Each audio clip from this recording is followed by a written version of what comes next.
My name is Patrick Holford. I started out as a psychologist, although I'm better known as a nutritional therapist, and started the Institute for Optimum Nutrition in 1984. And I have a passion for exploring what health is really all about. So in my teens I was studying different philosophies and mysticism, and from India to Tibet. Hermann Hesse, for example, was a great influence, and Carl Jung and various others. So I ended up studying psychology, which in those days certainly, and probably today, didn't really answer the big questions. I remember asking, are we going to talk about love?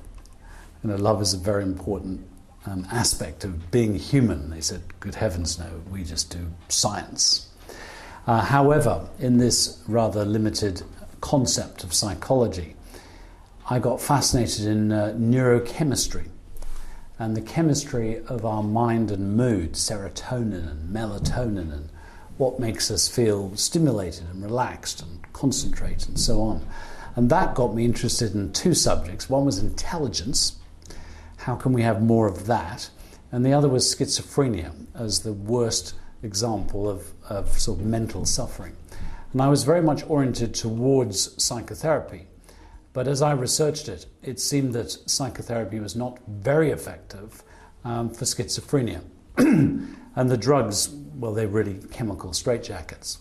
And by chance, I came across this extraordinary research on high-dose B vitamins. And later I learned that this was the first ever double-blind placebo-controlled trial in psychiatry, giving schizophrenics very large amounts of certain B vitamins versus placebo. And the results were excellent. So that really got me interested. And in fact, I jumped on a plane and went to meet the then research director of psychiatry, Dr. Patrick Holford. And he had treated about 3,000 people. And I said, what's your success rate? And he said, 85% cure. Now, I had never met a cured schizophrenic. So I asked him to define what he meant by cure, and he said free of symptoms, able to socialize with family and friends and paying income tax. And then he took me to meet formerly schizophrenic people who were as normal as you or I. So that really got me interested. And then I teamed up with a headmaster, and we designed a rather controversial trial, which took 90 school kids and gave a third of them a high-potency multivitamin and mineral, and a third a dummy pill, and a third nothing. And we hired a professor of psychology, David Benton, who thought we were nuts. There's no way changing your nutrition, I mean, this is the early 80s, is going to affect your IQ score, but boy, it did.